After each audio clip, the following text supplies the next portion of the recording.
আসসালামু আলাইকুম রহমতুল্লাহ বরাকাতু। সুপ্রিয় দর্শক, শুভ সকাল। প্রবাসীদের কিছু সতর্কতার জন্য আজকে আপনাদের সাথে আসা, আশা করি সাথে থাকবেন। আমাদের কিছু অসাধু ব্যবসায়ী প্রবাসী, এরা প্রবাসে আসে কিছু টাকা পয়সা জোগাড় করে ছোটখাটো বিজনেস চালু করে। বিজনেসটার ক্যাটাগরি কি? ছোট ছোট সুপার মার্কেট, ছোট ছোট গ্যারেজ, সেলুন, বিভিন্ন রকমের ছোট ছোট ব্যবসা দোকানগুলো, পাটগুলো এরা কন্ট্যাক্ট করে, এগ্রিমেন্ট করে অল্প পয়সাতে এরা কি করে এই বিজনেসগুলো চালু করে। এরপর দেখা যাচ্ছে যে বিজনেসটা রান করা যাচ্ছে না। এতে এরা কি করে বিজনেসটাকে বাংলাদেশি কিছু নতুন অথবা পুরাতন কিছু প্রবাসী টাকা জোগাড় করছে, অথবা কোন একটা বিজনেস চালু করতে চাচ্ছে, পরামর্শ চাচ্ছে, কিছু টাকা পয়সা দেশের থেকে জমি জমা বিক্রি করে অথবা স্বর্ণ অলংকার বিক্রি করে প্রবাসী কিছু একটা করবে, ছোটখাটো ব্যবসা চালু করবে। এই ধরনের যারা মন মানসিকতা নিয়ে আসেন তাদেরকে জন্য আজকে এই ভিডিওটি তৈরি করা। আশা করি আমাদের সাথে থাকবেন। কিছু বাংলাদেশি অসাধু ব্যবসায়ী বলবো, এই ব্যবসায়ীগুলা এরা আসলে মূলত ব্যবসায়ী না, এরা হচ্ছে যেন আপনার চিটার।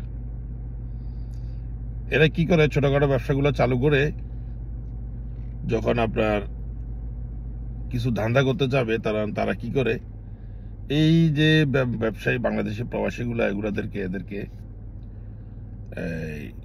ইনভলভ করে, তাদেরকে টানে যে আপনি ব্যবসা চালু করেন, এটা অনেক লাভ, তারপরে এটাতে অনেক ব্যবসা, আপনি বসে বসে পয়সা ইনকাম করতে পারবেন। এই ধরনের লোভ লালসা, বিভিন্ন ধরনের লোভ লালসা দিয়ে এরা কি করে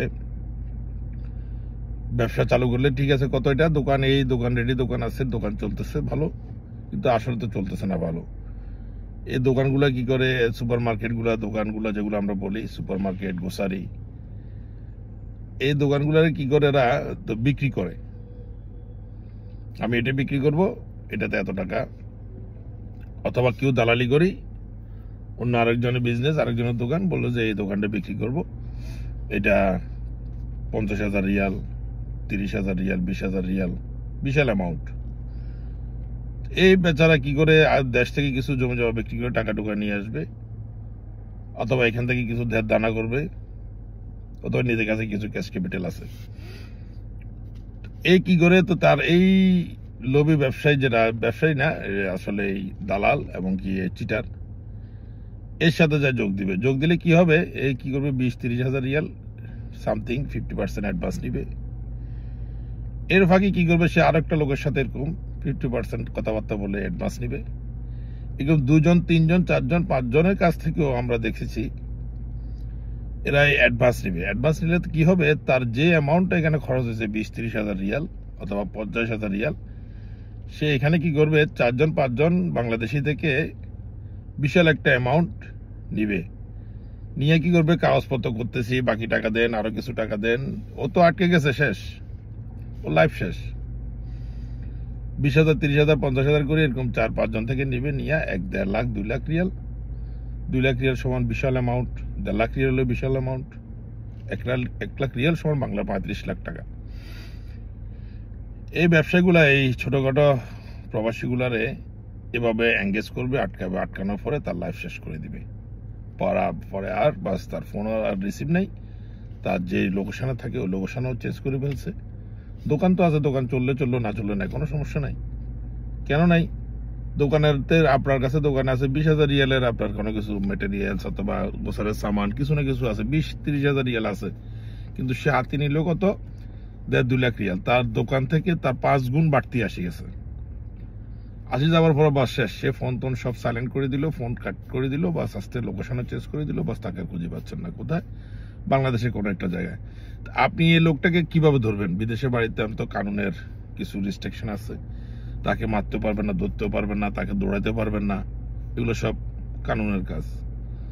তো আপনি এদেশের জন্য অসহায়, আপনার এমন এক অবস্থানে আছেন বাংলাদেশ প্রবাসে, বাংলাদেশে যে কোনো কন্ট্যাক্ট করতে পারবেন না, বাংলাদেশে তা ধরতেও পারবেন না। সাপোজ আপনার বাড়ি ফেনী, তার বাড়ি চিটাগং, ঢাকা, বিভিন্ন জায়গাতে, নোয়াখালীতে, তো আপনি তাকে কিভাবে কন্ট্যাক্ট করবেন, কিভাবে ধরবেন? অনেকে চেষ্টা করছে কিন্তু তার কোনো হাদিস পায় নেই, তার কোনো লোকেশনে তার মা বাবার সাথে যোগাযোগ নাই, তার মা বাবার সাথে কথাবার্তা নাই, আজকে 2 বছর 3 বছর লাফাঙ্গা। এই প্রবাসীদেরকে আমরা যারা ছোটখাটো ব্যবসা থেকে চালু করি অথবা বড় হওয়ার স্বপ্ন দেখেন অথবা কিছু বিজনেস করে একটা এস্টাবলিশ হবো, একটু উপরের দিকে যাব, এই ধরনের যারা মন মানসিকতা নিয়ে আছেন তাদেরকে সাবধান। তাদের জন্য সতর্কতামূলক আজকে ভিডিওটি। আপনারা এই ধরনের চিটার আর বাটপার থেকে সাবধান হবেন। যদি আপনাকে বিজনেস করতে হয়, আপনার কাছে যদি ক্যাশ ক্যাপিটাল থাকে, তবে যেই দোকান দিবে সে দোকানের কাগজপত্র, যেটা সিআর লাইসেন্স, যেটা আমরা বলি সিআর কমার্শিয়াল রেজিস্ট্রেশন নাম্বার অথবা কমার্শিয়াল রেজিস্ট্রেশন, তারপর যায় মিউনিসিপ্যালিটি পেপার, তারপর তার এই কম্পিউটার কার্ড, সব কাগজপত্র ডকুমেন্টগুলো দেখবেন, চেক করবেন। চেক করার পরে এটা স্পন্সরকে, স্পন্সরের সাথে সরাসরি মিট করবেন। স্পন্সরকে অবগত করবেন যে আমি আপনার এই দোকানের মালিক মুদির বলি আমরা এখানে দেশে। মুদির সাপোজ একটা নাম বললেন, যে নামটা, ওই নামটা যেটা আছে এটা, এই নামে ওর যে দোকানটা এটা সে বিক্রি করতে যাচ্ছে, আমি এটা নিতে চাচ্ছি।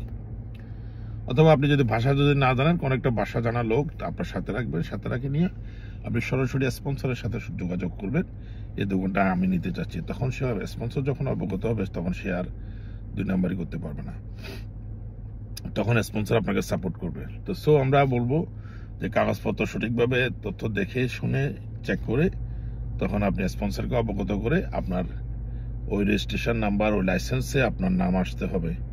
যখন পর্যন্ত আপনার নাম না আসবে ততক্ষণ পর্যন্ত আপনি তাকে সামথিং, যদি সে ডিমান্ড করে, তাকে 500 রিয়াল অথবা 1000 রিয়াল দিলেন শুধু খরচ, যেটা যাতায়াতের জন্য। নাম চেঞ্জ করতে অথবা আপনার কোম্পানির নাম আপনার নামে আনতে অল্প খরচ, বেশি না। এখানে কোম্পানির হুকুমতের খরচ সামান্য 100-200 রিয়াল 300 রিয়াল, এই বাস। নামটা আপনার যখন চেঞ্জ হবে তখন আপনি তাকে টাকা হ্যান্ড ওভার করবেন। এর আগে আপনি 1 টাকাও অ্যাডভান্স করবেন না। 10,000, 20,000, 30,000 দেশ থেকে আনি, জমি জমা বিক্রি করি, স্বর্ণ অলংকার বিক্রি করে, এই ধরনের কাজ কখনো ভুলও করবেন না। এই ধরনের চিটার থেকে আপনারা সাবধান থাকেন। আর সকল প্রবাসীদেরকে বলবো, আপনারা কোনো তথ্য জানতে হলে আমাদের এই পেজের সাথে, আর কোনো কিছু জানার থাকলে, কোনো কিছু বলার থাকলে আমাদের পেজে নিচে কমেন্ট করুন। আমরা আপনাদেরকে সব পরামর্শ দেব এবং কি আমরা সহযোগিতা করার চেষ্টা করব। ধন্যবাদ, ভালো থাকেন। আসসালামু আলাইকুম ওয়া রাহমাতুল্লাহি ওয়া বারাকাতুহু।